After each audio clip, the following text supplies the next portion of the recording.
This is the Alpha Awareness Tape of the Month Club for April 1976. Tape number 11, prepared by Vero Minto, distributed by the Alpha Awareness Tape Distribution Center, Box 8238, Spokane, Washington, 99203.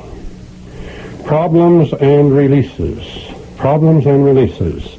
The title of this month's tape, and I'm excited about this tape because you want to know the truth? As I tried to prepare this tape, I learned a great truth about myself. I've known it all the time, but all of a sudden in the last 48 hours, this truth came forth. You see, as I started to prepare this tape, I had a great problem. I couldn't get it in the right flow. It just didn't seem to come out right.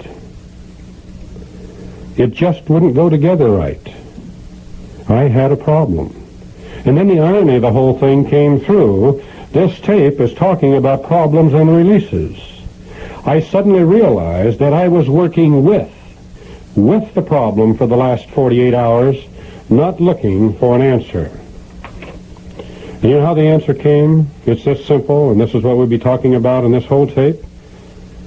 I thought, to heck with it. And I simply went out to dinner, and then I went down to the gym in the Spokane Club where I'm staying, and had a steam bath and a sauna bath and did my exercises for an hour. And I got on the scales at the end of that session, and I'd actually taken off 3 pounds. This was a good feeling. In fact, got a little excited about it because, in truth, in 2 weeks I'm going to be spending a week with my wife in Tahiti, and I'd like to look a little slimmer and trimmer when I get there, so I got excited. And you know what? I forgot all about the problem of making this tape. I just simply forgot all about it. I released it.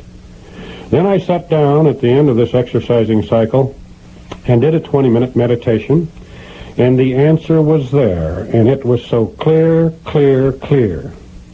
You must release the problem before an answer can come in. You must release the problem before an answer will come in. Nature cannot stand a vacuum by law. Put your hand out into space, pull it back, air immediately fills in where your hand was just withdrawn from. And your mind is the same way. You see, all waking and perhaps even while sleeping, it's occupied with something. And if you're going to occupy it with the problem, can you have an answer? No, I can tell you from the last 48 hours of frustration, people, you can't have the answer. You've got to release the problem to allow an answer to come in. Every thought we have is a prayer. Every thought we have is an affirmation. You see, what was I affirming over and over and over as I thought of this tapes? It's not working right. It's not flowing right. And of course it didn't. I was not seeking the answer. I was working on the problem. I wasn't looking for a solution. I just knew I had a problem, and that's where I was spending all my time. So sit back, people, and listen to this released working tape.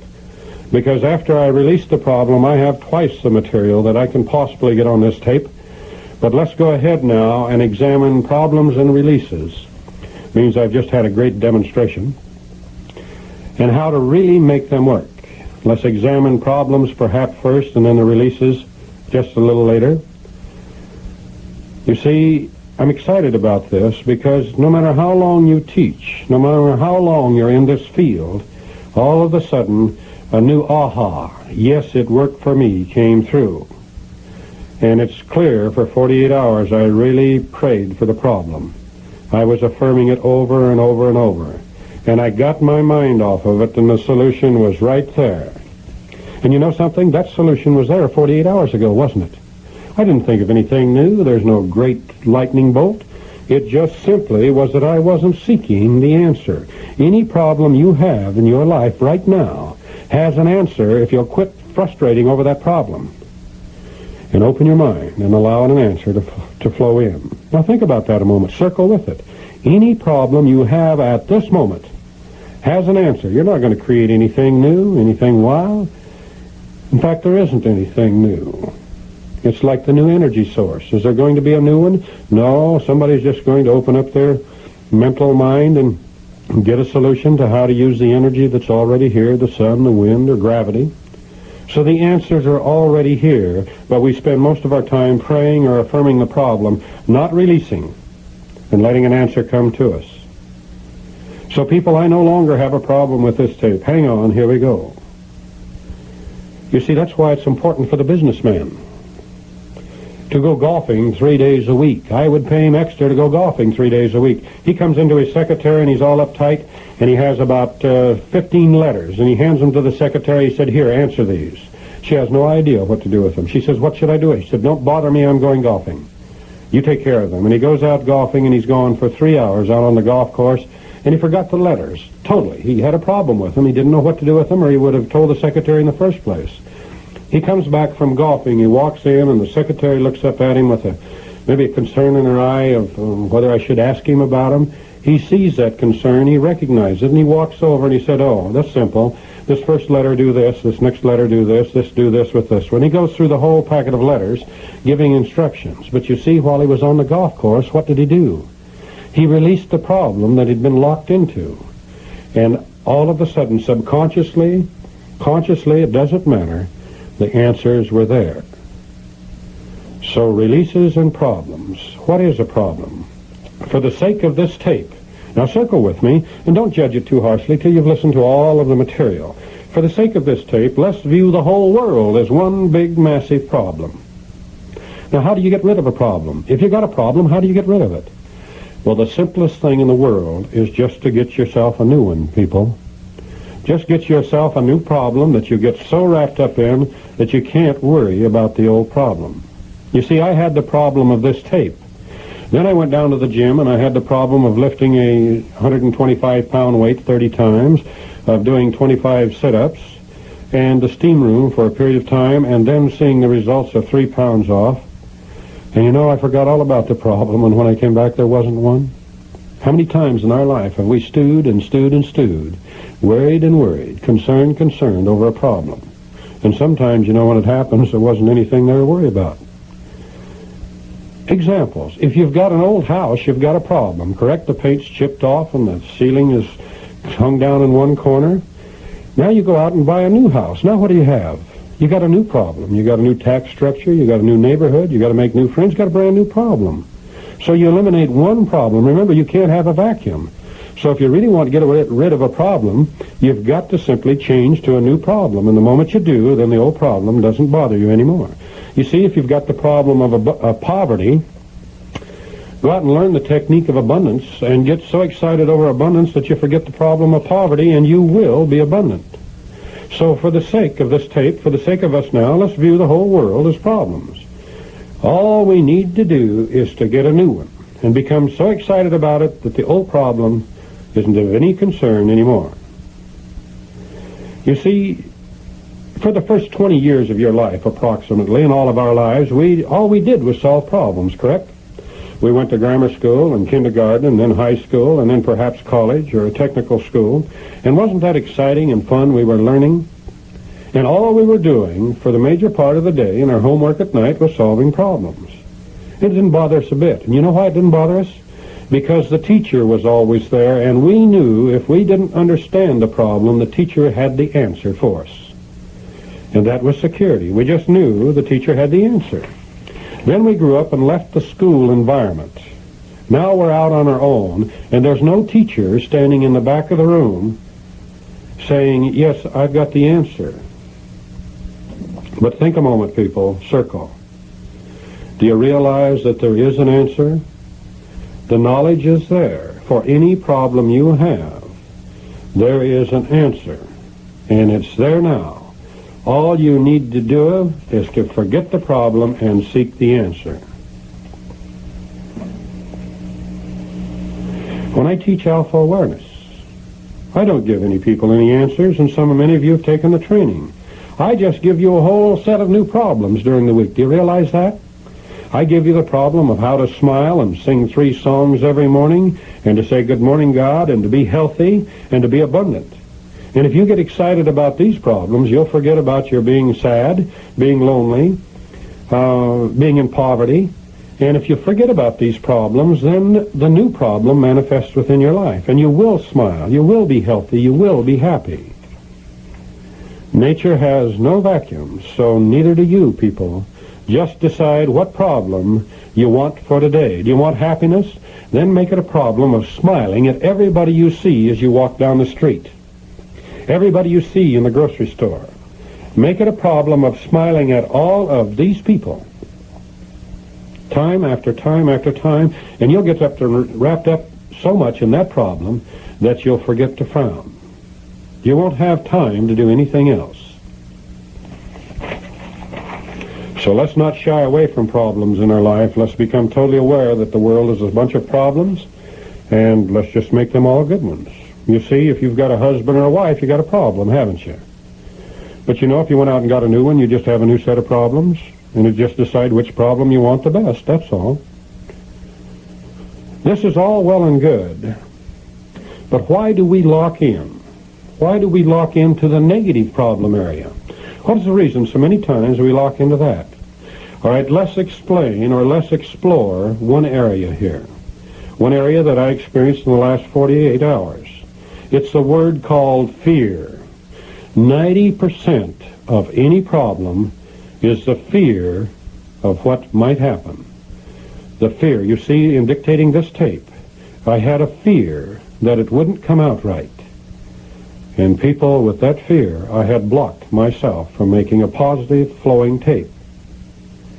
How many times have we feared something would happen in our life and really got all stewed up about it, and then when it happened, it didn't happen at all?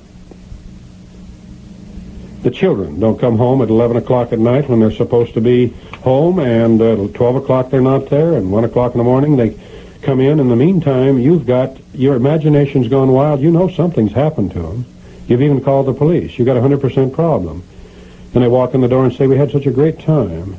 We forgot to call. You see, there was no problem at all, but you had a 100% problem, correct? So hear me, circle with me, mentally digest. 90% of any problem you have is the fear of the problem. So let's examine that word fear closely. Have you heard those things I fear the most were visited upon me? Those things I fear the most were visited upon me. Just fear it long enough, and you'll have the results. Now, the word fear has many categories. You see, there's different degrees of fear. If you're worrying about something, you have fear, correct? Just worry, worry, worry. You're fearing something's going to happen. If you're disgusted, you're just disgusted with that person, that's a degree of fear. Remain disgusted long enough, you'll get the end results. Frustration. Frustration is a degree of fear. And then there's fear itself. Now let's look at these different degrees. Worry. You know, if you just worry long enough, you'll get anything you worry about. You simply will get it. I had one girl stand up in class and say, aha, and I said, what is the aha? She said, hey, I've learned to worry good. Think about that. Isn't that beautiful? She had learned to worry about all the good things instead of worrying about the negatives. You see, when you worry, be totally aware of what I'm saying right now. When you worry over a problem, you're reaffirming. Every time you think of the problem, you're reaffirming it, blocking out the answer. So, aha, let's learn to worry about the good things. Then there's the fear. Let's examine that for a moment. We've done it in another tape, but it bears repeating because it's so important. That fear that makes us believe right now, and we've all had that kind of an experience. For instance, when I had been to 13 doctors and they couldn't find out what was wrong with me, at least they couldn't convince me what was wrong with me, as I had the chest pains and passing out attacks. One doctor said to me, Verl, if you don't believe me, you've got 60 days to live. And I said, I believe, Doc. She put such a fear in me that I believed her. She said, all that's wrong with you is you're overbreathing, you're hyperventilating, you're working very hard, and you feel sorry for yourself. And she said, if you will simply quit overbreathing, you'll never have another chest pain. And I said, I believe. And she gave me a brown paper bag to put over my nose, and I walked down the street and never had another chest pain. And somebody said, what's a brown paper bag for? Well, you breathe the same oxygen or air over and over, and there's less and less oxygen, but the greatest result of that is you ever walk down the street with a brown paper bag over your face? It only took me about 2 blocks, and I had that habit broken. But you see, that fear can make it happen right now. Let's examine it with the story we use in class. Let's say that the thing you fear the most, you believe in the most. If you fear cancer and really fear it, you are what? Affirming it, reaffirming. Not the solution, not the cure for cancer. You simply are reaffirming it. So you must release that fear of cancer before you can actually move out and secure an answer. Let's say you're going up the side of the mountain and you come around a turn and here's a grizzly bear up on its hind legs.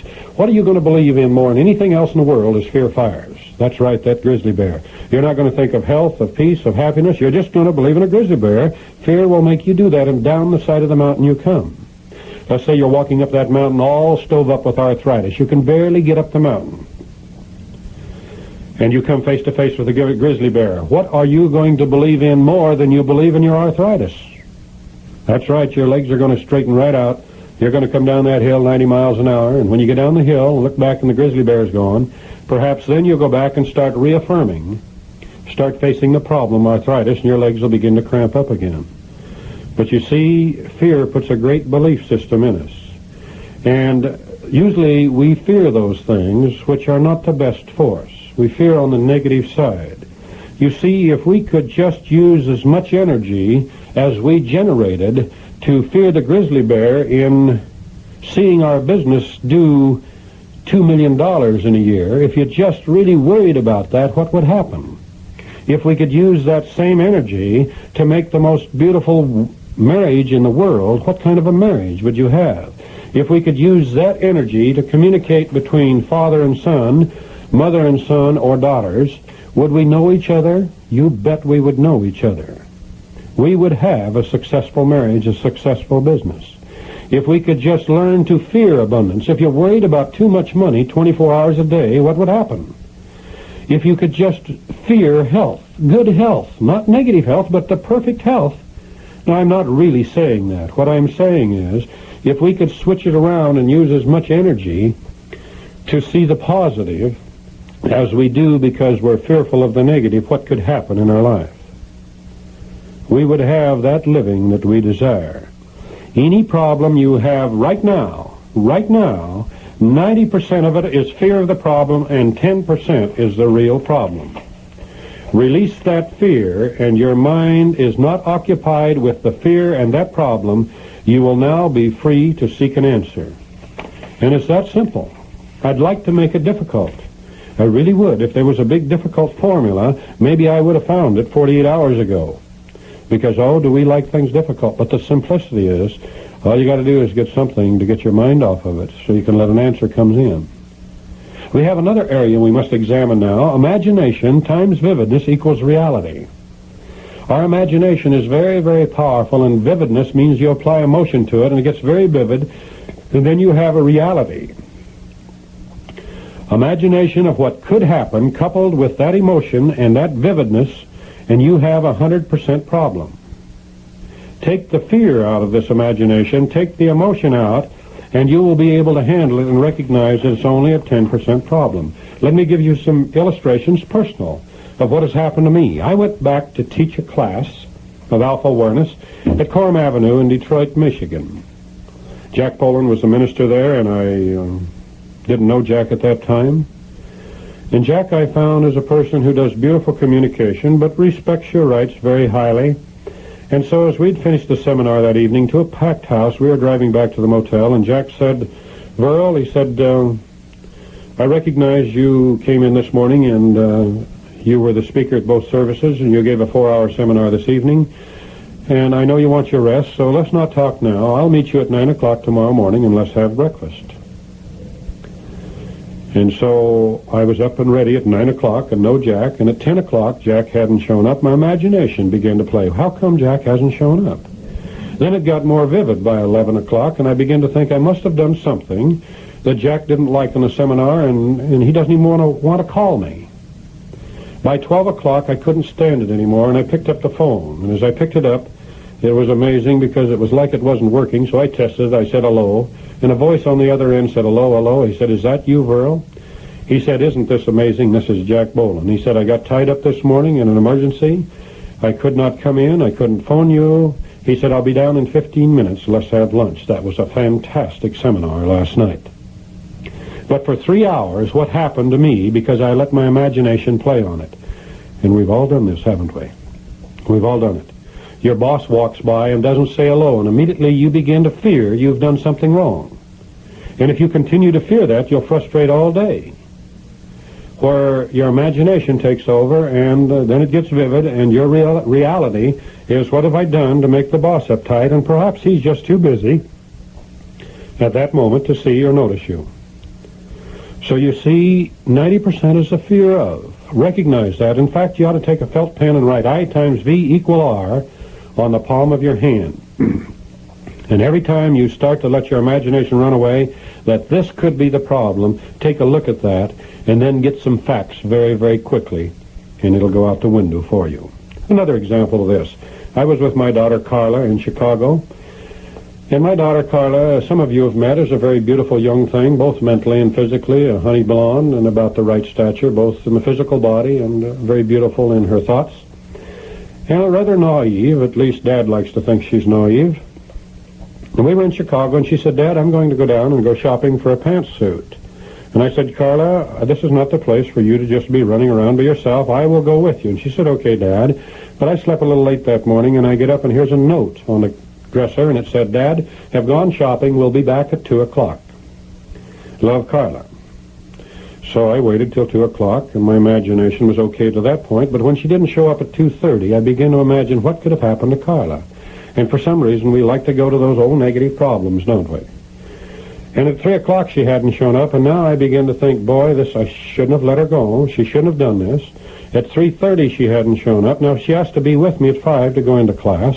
And at 4 o'clock, she still hasn't shown, and I find myself over in the closet checking what clothes are still there so I can call the police and tell them what kind of a dress she wore downtown that day. You see, I begin to imagine problems with Carla, and I never even thought about calling, and on the note was the shopping center she was going to. I could have called and had her paged, but I was so locked into the problem that something had happened to her that I couldn't even think of a clear answer how to find out. 15 minutes later, she walks in the door and says, Daddy, I know I'm late. I apologize, but it took them 2 hours to alter, and I found a perfect pantsuit. You see, there was no problem at all, but I locked into the problem because of the fear concept and let it begin to run me. Once again, 90% of any problem you have springs from your imagination. Only 10% is the physical problem in the physical dimension. It becomes vivid and emotion keys, and we have a problem. And all we need to do is to release that problem just for a few minutes, and perhaps the answer can then fleet through so that we can use it. And it doesn't matter what we do for that release. It just doesn't make any difference. You see, if you want to go golfing, if that will release the problem and allow the answer to come in, then do it. The physical releases you can use, there's all kinds. Let's talk about the physical releases. You see, I went to the gym, and I took off 3 pounds, cleared my mind, and came back, and the answer was there. Fishing. Some people just simply go out and go fishing. And when they come back, they have new direction, a new course, because it allowed them to just eliminate the problem from their mind for a short period of time. Meditation. Sit down and meditate, but be very careful. Most people, when they sit down to get very quiet and go within and meditate, what do they meditate on? 99% of the time, they meditate on the problem. And you know, that can cause delicious depression. Have you ever had delicious depression? That's the kind that screws you into the ground sideways, and you wish you'd never think of it again, but oh, poor me, self-pity. Got to have a little more of the action. And if that was possessing you, you ought to get up and do what? Anything that would take you away from it. If it's riding a bicycle, if it's calling Millie, if it's jumping on a trampoline, if it's going fishing, if it's anything. Be aware of physical releases getting so involved in the physical dimension that you can't really think of this. I remember my mother, who we lost a brother, Harland, and I remember her telling my wife, you know, if I hadn't have had my flower gardens, if I hadn't had, and she raised acres of flowers, the old dahlias and the water lilies and the rabbit ear sunflowers, even some of those. She had the delphiniums, the cosmopatch, and she spent many hours with this. And she said, if I hadn't had the garden and the flowers, I'm not sure I could have handled the situation. So she used that, putting it into her mind, rather than sitting back and letting the problem disturb her totally. Talk to someone, do something to get yourself free. Free your mind of that problem. Many great people have done this. Einstein was the first one. Let's look at this area now, mental problems. Einstein never looked for a problem in his life. He looked for the answers. And you know, he gave the world answers, but the whole world is still locked in just a little bit to the problem area. Do you realize that? They want the problems. Einstein looked for the answers and gave the world answers, and then somebody said, how did you do it? He said, I'm not interested in how I did it. This is the answer. Edison was another great man, and I saw on TV night before last, and I'm amazed to hear this. On TV, on this centennial program they had on, they said that Edison only had 3 months of elementary education. Now there's the truth. You see, all answers are here, and I don't know as you need to go to school and learn them. Sometimes I think when we go to school, and I'm not saying we shouldn't go to school, but sometimes I think what we learn actually confines us. We know we can only do it this much, and we can't reach out for a new answer. But the answers are in the universe, people. They're there. You see, there is an answer to the energy shortage, isn't there? And it's going to be someone that hasn't been trained we can't do it, that comes up and builds the energy source, maybe showing us how to use gravity, perpetual motion. They say perpetual motion can't be done. I think the universe works on perpetual motion. I see we burn a stick of wood and it doesn't disappear, it just changes forms. That's perpetual. It makes a full circle. So perhaps when we get the problem out of the mind, we'll even get those great answers that the world is perhaps ready for right now. Edison had a special technique. When he couldn't get the answer, for instance, on his electric light bulb or the phonograph, when he couldn't get the answer, he laid down, put a steel ball in his hand, and went to sleep, not facing the problem or the question, but looking for a solution. And when he went to sleep, his hand opened up, he relaxed, dropped the ball on the floor, he woke up and went back to work. And he had a different perspective. He had perhaps even the solution, but he had a different perspective because he looked for the answers. Continually looking for the answers. Other great men, Letourneau and Kaiser, Henry Kaiser. Those men looked for answers, and they never spent one moment of their beautiful brain-mind functioning looking for problems. Henry Kaiser, when it come time to build the Hoover Dam, all of the educated people in that area said it couldn't be done. He said yes it could, and he gathered around him a number of contractors, and they built the dam. He was on a road job running from building a public road, 21 miles, I believe, between Redding, California, and Anderson, or Redding and Red Bluff in that area. And they were building it with the old wheel tractors and scrapers. And he thought, gee, it would be great if we had a machine that would carry 12 or 14 yards and could be run from the machine, and rather than all of this stuff that we're going through. So he went to many, many contractors and he said, can you build me a machine, hydraulically operated, that we can pull behind this, and the operator of the cat or the tractor can make it work? Most of them said no. Then he met a young man by the name of Letourneau Equipment. And this young man wasn't looking for the problems, he was looking for the answers. He said, you betcha we can build one. And he set out that day looking for the answers, and they built it. And I have a picture in my briefcase of the first mechanical hydraulically operated scraper, and I understand it's on display at the Letourneau College down in Texas. And they moved that property. And now turn this tape to side 2.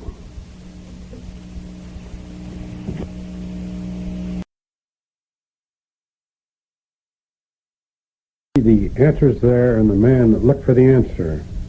He went on to build fantastic road equipment for anybody, or earth-moving equipment for anybody that's familiar with it. The turnipole, 2 wheels on a big tractor with the scraper hooked behind. In fact, he's written a book that everybody should read. I recommend it highly. The Man Who Moved Mountains by Letourneau. The Man Who Moved Mountains by Letourneau. And it will show you what a mind of looking for answers, looking for the problem that is an answer instead of the problem that is a negative and eternal. Polaroid. Well, let's go back to Kaiser for a moment. During the war, they asked all the shipbuilders, can you build the Liberty ships? We need a ship every so many weeks to get off if we're going to win this war. And most of the shipbuilders, faced with everything they knew, said no, it couldn't be done. He'd never built a ship, but he said, yes, we'll build them in 3 parts and weld them together. He surrounded himself with the people who looked for the answers, and they had ships coming off, and they are simply in evidence even today, tied in the Bay of Vallejo, California, and it helped us win the war. Polaroid, another great man, he came out with the dream and saw how to make a camera that you could actually have the picture developed within the camera. Now, I understand he went to the major people who were in this business at that time, and they just couldn't believe this could be done. It wasn't feasible, the price wasn't right, something else, but he still knew he had it, and he was looking for the answer. And look at Polaroid on the stock market today, in the Dow Jones averages, see where they stand. And it wasn't only a year or so ago that, again, seeking answers, he dreamed up or thought, and I think the right term is he just dreamed up a camera that would spit the picture out the front when you clicked it, like sticking your tongue out. Yuck.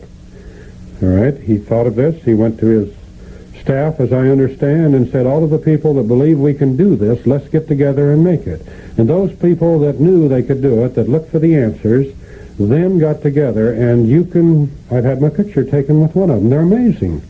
They point the camera at you, and they focus it, then they click it, then it goes yuck, and out comes a picture.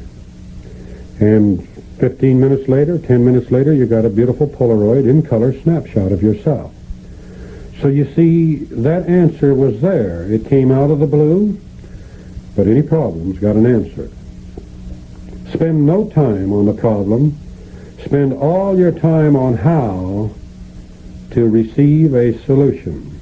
Now think of this just a moment. We as a human race have a tendency to want to spend our time on problems. I guess we've been programmed that way. That seems to be the world. I was in the County Board of Supervisors for a number of years of Calaveras County, and any time somebody brought a new proposal to us, we and the audience spent 3 to 4 hours trying to find out what was wrong with it, what the problems was. What if we had have spent that same 4 hours finding everything that was right with it, looking for the positive aspects, and if we couldn't have found enough of these answers, we'd have done what? We'd have thrown it in the trash can, and we'd all walked out of the meeting feeling much more up, because we spent those hours looking for the good points. And if we didn't find enough good points, we would have simply put it out the window. Let's examine another area. The area of personal problems. The area of personal problems. Someone's possessing you. You just can't get them off of your mind. They seem to be thinking of you, talking about you. Every time you turn around, you know they're possessing you. Now, number one, who has the problem? Who has the problem? You have the problem. In fact, let me say something right now. Circle with it. Anytime anybody else in your life bothers you, anytime you're irritated by somebody else and you think they've got a problem, you better take a look at yourself. Because if you didn't have some of that action, if you didn't have some of that problem, you would never see it in the other individual. So recognize as a signal when you see a great problem in someone else, perhaps you've got the problem. I had an experience in this not long ago. I'm a pretty good procrastinator. I can put things off, and this begins to frustrate me, and I also have a technique I can use to get away from procrastination that we've discussed in the earlier tapes of the Month Club. But you know, I went home and I met my wife about the 15th of December last year, and when I got off the plane and she greeted me, I very quickly said, have you got this done, and have you got this done, have you got the letter sent, have you got those dates made, and I kept at it till I found one thing that she hadn't done. And I said, there we go again. If we want this alpha awareness to work, you've got to get your things. And I said, whoa back. Cancel, girl. Who had a problem? My problem of frustration of not being up with the tapes, not having some of my tax records kept straight at that point and still had to do them, all of this was frustrating me. And so many times we look out and lash out with our problem at someone else. So with the awareness that the problems are our own, when we see them in somebody else, they could be our own. We then can, I still will fire that old pattern, and I'll say, Barbie, you didn't do this, And then all of a sudden I realize what's really bothering me is what I didn't do. Then I release it, look for the answer, and immediately get at it. Let me give you a couple of other examples we've seen here, how the problem becomes our own rather than somebody else. There was a young lady in Cincinnati, Ohio that said, "Verl, I have a problem." She said, "I have a tremendous problem. There's a young man I used to go with, and he is possessing me every moment. He's talking to other people about me all the time. He won't leave me alone." Well, I said, "Is he calling you on the telephone?" He said, "No, I haven't heard from him for about 18 months, but I can't get him off my mind. I know he is sending his mind across town to possess me." Now, who had a problem? Who had a problem? This young lady had the problem. And she said, "What can I do?" And I said, "Well, get yourself another problem." And she said, "Well, that's fine, but what could it be?" I said, "Get a new boyfriend. Now you got a new problem." And you know what? She said, "Aha, that's the answer. I'll just get a new problem." I took time to check this out. She'd given me the name, address, and this phone number of this young man. So I called him, and I said, "This is Verl Mento, and I've been counseling with so-and-so. And I would like to find out if there's any problem between the two." And he said, "Oh, no." He said, "I used to go with that girl about 18 months ago, but I haven't thought of her. I haven't really thought of her in 18 months. Do you see how we can be possessed with our own problem? This was, again, another illustration. Like the man and the wife in Detroit, Michigan. The man was attending my class, and he said, "Verl, you know, I have a problem." And he said, "I can't get rid of it." And I said, "Well, what is it?" Well, he said, "The wife and I agreed to separation and a divorce about 3 years ago, and we had a sizable estate, and it's locked into the court systems, and we can't seem to get a settlement out of this. And the money's going down the drain. We're not going to get much of it if it stays in the court systems many more years."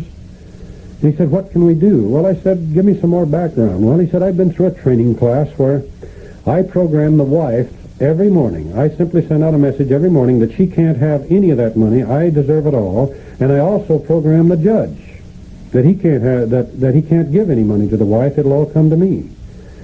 And I said, "Well, has your wife had any similar training?" He said, "Oh, yes, we took the same class. I know she's over there programming the judge that he can't give me any money and that I don't get any of the money."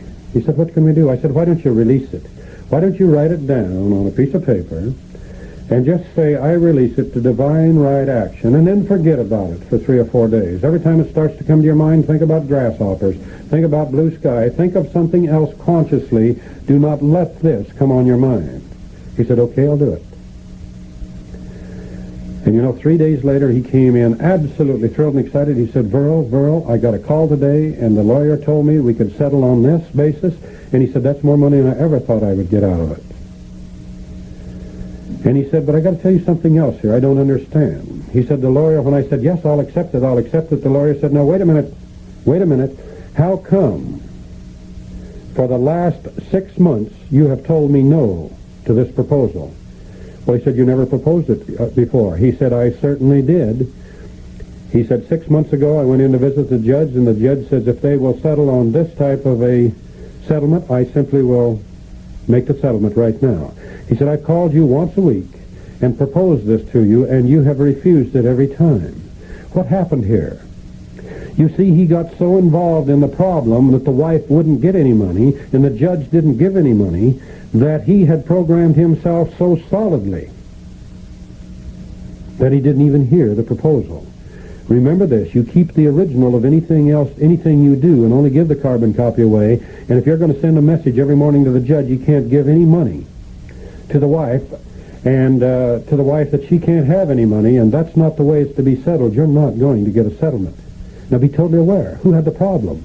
The individual, the most important person in the world, the individual. Did the judge have a problem? No, the judge had put, after he made that decision, he had put the folder into the cookie jar, so to speak, into the file cabinet, and I doubt if he was even aware that he was being programmed each morning not to give any of the money away. So you see, the release has to be within ourselves. Do not go around trying to release all the rest of the people in the world. Just work on the most important person in the world, that's you. And you know how simple it is? Circle with me, circle with me, circle with me. It's just simple. All we have to do is to change our thinking. Get something in our mind that will hold our total attention for 30 minutes away from the problem, such as going to the gym and exercising, if that will do it, and you have a total 30-minute release, and perhaps the answer or the solution, or at least a different perspective will be waiting for you when you go back. Use some techniques. Use childhood memories as releases. They're beautiful releases. Many of us don't spend enough time going back into those successes we had in childhood, beautiful successes. Share with me at this moment how many of you people were born and raised on a ranch or out in the country and ever went down through the lower field, turning over old dry boards and dry cow manure patties to catch the beetles. Wasn't that an exciting day? Yes, some of you did this, didn't you? Thousand-legged bugs and stink bugs and dinosaur bugs. Oh, a fantastic day. And you put them in a bottle and went back and run Mother right out of the kitchen. Then you took them to school with you, and you had the girls all at your beck and command until the teacher found out about your bug bottle. But the point I'm making, if you will go back and remember those delicious days when you're having a problem, can you have a problem? No, I have used that. I'm not being facetious. I've used that many times. Just simply going back into childhood with bare feet, going down through that lower field, and having to run from shade patch to shade patch so my feet didn't get too hot, watching the blackbirds fly up on the grasshoppers, and turning over old dry boards and dry cow manure patties and catching the beetles. And you know, when you're thinking of that, you've got to release any problem you've had. And after that short trip of 20 minutes and a bottle full of beetles or bugs, you may have the answer sitting right at your beck and call. Another technique, and I recommend that after you listen to this tape once, the next time you have a pencil and a notepad next to you, and write down the techniques that you would like to try. The cookie jar technique. I believe we've talked about this before, but it's worth talking about again. In fact, it's probably one of the simplest, greatest solutions that we have to problems. Are you a person who all day long listens to problems and then goes home, lays down in bed, and worries about them? You see, your subconscious doesn't know the meaning of a joke, doesn't know whose problem you're worrying on. So if you take somebody else's problem and worry about it, it's going to become your problem. So everybody should have a cookie jar. And it's this simple. If you're a worrier, then get yourself a cookie jar. I mean, go down to the store and physically buy a $5.90 cookie jar, whatever the price is, bring it home and put a big sign on it, worry jar. Now, I don't use a worry jar because I don't like the word worry. So I put on mine a concern can. I have a concern can. And all week long, when I have something to be concerned about, I write it on a slip of paper. If I can't do anything about it right now, I'm not going to spend any more energy on it. I write it on a slip of paper. I know it's saved, and I put it in the concern can. Then to make this technique work, you must pick 2 hours, at least, and maybe 4 if you've got a whole lot of concerns. But pick 2 hours, 1 day a week, and refuse to worry or be concerned the rest of the week. Do it all in that 2-hour period. Mine's on Saturday. I put all my concerns in the can through Saturday, and Saturday morning is usually my moving day, and I dump them all out and reserve the time. Sometimes it's flying on the airplane, and I think the stewardess is a little amused when she sees me take out my concern can and dump out a lot of papers on the table. But I go through all my concerns, and you know most of them are of not any concern a week later. How many times have you got totally concerned with your imagination, it became vivid, and you had a problem, and a week later there was no problem at all? Use the cookie jar technique. If you're a businessman, if you're a doctor, if you're a lawyer, if you're in the pressure world, or if you like to listen to everybody else's problems, you need a cookie jar. The doctor has a cookie jar. We like to think our doctors think of us all the time. They don't think of us until you come there, people. They've got you in the cookie jar. And if your doctor doesn't put people in the cookie jar, he's the one that will go on alcohol or on drugs. He won't be able to handle it. You see, when I walk in to see the doctor, and he's Dr. Albatio, he's got me in a cookie jar. And as I walk in, the nurse comes in and said, Verl's coming. He says, okay, take him out of the cookie jar. That's the file cabinet. So they pull my records out, and they open them up, and they go through, and Jock says, oh, well, here's what we did for Verl. He takes my blood pressure, does the examination, whatever he's going to do, a shot of vitamins, if that's it for today. He writes that down on this slip of paper, and I'm going out thinking, boy, Doc really keeps me in mind. He really works with me. He's a great man. And when I leave, doctor says, is he gone yet? And the nurse says, yes, he just went out the door. Put him back in the cookie jar. He can't afford to keep his patients on his mind. You can't afford to keep other people's problems on your mind. So if you're the person who does that, then simply buy yourself a cookie jar, pick 4 hours a week to worry, and refuse to worry the rest of the week. But every time a problem comes to mind, write it down on a piece of paper, put it in a cookie jar. Get it out of your mind so you don't have to take that fantastic ability that you have called thinking, new creative ideas, and waste it with worrying on somebody else's problem that you're not doing anything about at that moment. Free your mind. Free your mind so it can give you the answers. Another technique is to say out loud every time you come up against one of these problems that you can't seem to handle, and it seems like at the moment it's going to be so terrible. Say out loud, right among the people, in front of a mirror, any place you want, what will this mean to me in 5 years from now? How will I look at this 5 years from now? You know, that's rather amazing. All of those things that frustrate us at the moment, how are you really going to feel about it 5 years from now? That alone can be a release. Another technique for release is simply to sit down in meditation and take all the problems, and usually this works in the evening, just before going to sleep, because many of us don't sleep because we lay down in bed and we begin to worry about all of the problems, things we didn't get done that day. Now make a decision. You're going to bed to have a delicious sleep, to wake up refreshed. You're not going to do anything about that problem this evening, so wrap it in a mental package. Put it up on a shelf and say, I'll see you in the morning. Release it. Release it for the night. And you might take just a moment to see it in proper perspective. If it came out just the way you wanted it, how would it happen? Then release it, and in the morning, you will have a different perspective, or you'll even be amazed. The result you wanted will happen without any effort. The mind will reach out and help it happen. Edison did this in the catnap technique. Again, anytime you got a problem, forget the problem, lay down for 30 minutes and have a light nap on it. Let the creative mind work on it, but look for the answer. Say, I want the answer. This could be the answer. Begin imagining the answer, and then get up 30 minutes later, and you will have either the answer or a brand new perspective on the problem. You released it. Now there's a technique in meditation that we use. Recognize that a problem you can change anything you want in your life. You can change anything you want. In fact, you can use the past to change the future. Here's another technique. Let's say you drive down the street every day, and people have a habit of pulling across in front of you, and as they do, you cuss and swear and shake your fists at them. Now, who's got a problem? You know the person in the other car many times didn't even know you were doing it. You've got the problem. You're creating the chemistry that's going down through the mind and through the body and could be affecting some body organ. It could make your gizzard drop out. If you will take time in meditation, or just as you're going to sleep at night, to recreate that incident in perfection. Otherwise, instead of shaking your fist and yelling and hollering and getting that shot of chemistry to your system, see yourself stepping on the brake, waving and blessing the person and knowing they're not going to do it again. If you do this 20 times, what will be your conscious reaction the next time you're driving down the street and somebody pulls in front of you? You will simply wave and bless them, step on the brake, and then you've eliminated that problem from your life. So these are many, many techniques that we can release problems with. The mirror technique. The mirror technique. Everybody who's uptight should use the mirror technique. In fact, the mirror is a fantastic place to increase your awareness, because as you look into the mirror, you're looking at yourself, the most important person in the world, and then speak out loud. And if you're a person that's all uptight every day of the week, you just simply, there's tension, then all you really need to do is start using the word release.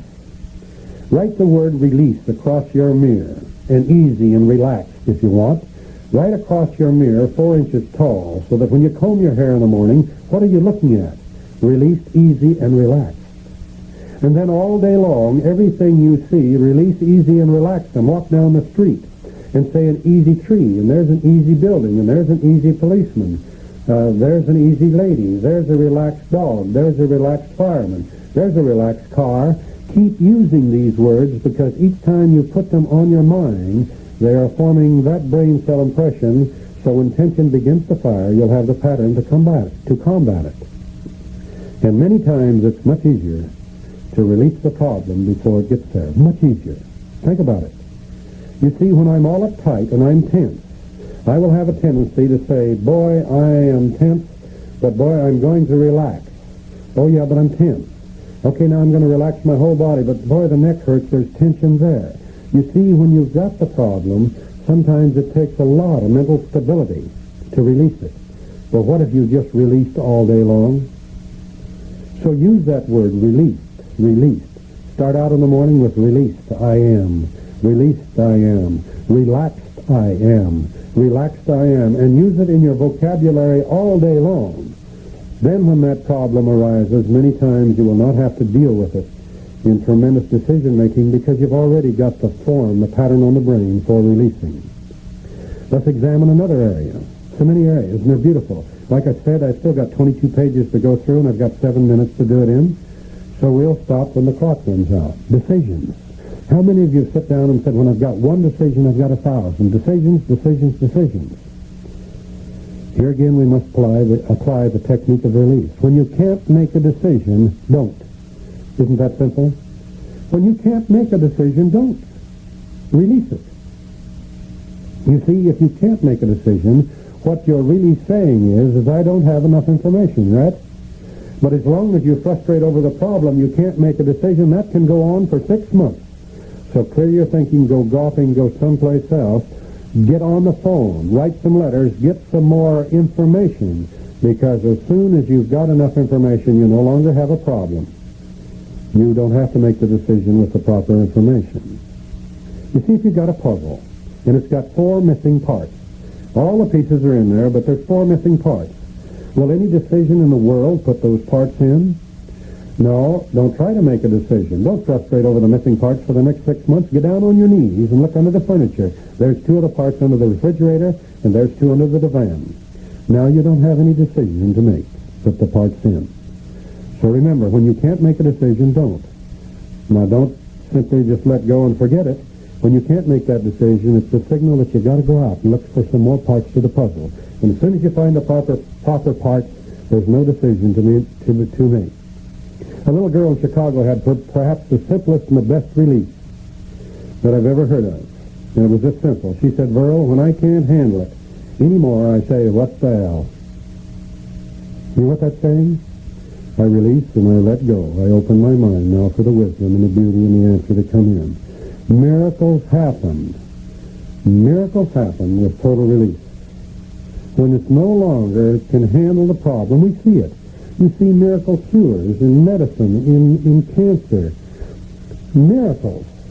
When the person finally says, I let go, what the hell, I can't handle it. And what they're really saying is I let go of the fear of cancer, I let go of the fear of dying, and even let go of the fear of living. I'm just neutral. And on that neutrality, what can happen? The answers can come in. Sometimes I think that's what let go and let God means. I let go and I let God. I'm neutral. And from there we can begin to see the wisdom of the positive, of the solutions, of the answers. But also remember, when you let go and let God, we have another habit pattern that we usually fire. We let go and we let God for a while, and we follow those directions you must follow. And I've seen people let go and let God and never do anything else the rest of their life. So you are the instrument of God, and only you are going to get the job done. But you let go and let God, and it works so well for about 6 months, and then an important thing comes along, and what do you say? Hey, God, this is important. You better let me get in the middle with my logic. Too many times we do this. But I think maybe let go and let God. Just say that. It will allow you to have the freedom that you want. And so why don't you right now, in this next 4 minutes, just close your eyes. Close your eyes and take a deep breath. Exhale very slowly and say, relaxed, I am within. And feel the relaxation moving slowly down over the top of your head, down through your face and your jaw muscles, the lips, the tongue. Take another deep breath and relax the neck and the shoulders and feel the fingers relax. As we continue relaxing down through the body, we'll enter a deeper, more expanded level of this awareness. And now take another deep breath. Exhale very slowly. And feel that relaxation moving down through the abdominal area into the knees, the calves of the legs, the ankles, and the toes. And now take just a moment, as we're in this totally relaxed state, to think of the problems you have. Just think of the problems. Now, any problem that you do not agree with, recognize at this moment that 90% of that problem is the fear of what might happen. Analyze it and see if there's anything that you should do about it right now, somebody that you should call, a letter that you could write, information that you could get right now that would help you to a solution. And if there isn't right now, then wrap it up into a package, a mental package, and stick it in the closet in imagination. Leave it there just for 24 hours. Say to yourself, I refuse to be concerned about you for the next 24 hours. I release you. And now put your mind on something else. Put it on blue skies. Put it on someone you love very much. The childhood memory. Go down through the lower field and turn over the old boards in the dry cow manure and catch a few bugs. And now with the release of that one, let's think of another problem. Make the problem okay. There's no fear of it. It's got an answer. We know the answer's here now. Now wrap it up in a mental package. Put it on a shelf in the closet. Say, I'll see you 24 hours from now, or even if you want to make it 10 days. Now take another problem, wrap it up in a package, and put it in the cookie jar, release it, and then realize how important this problem will be to you 5 years from now. Take just a moment to think, how important will this problem be 5 years from now? And now direct your mind to beauty and prosperity. Think of the person you love the most. Send the white light out to them. Surround them with the light of love and peace and prosperity. And open your awareness. The whole world is a set of problems. All we have to do is to make seeking the answer our main problem. Releasing the negative aspect. Make the answer the problem. And people, until next month, many happy problems.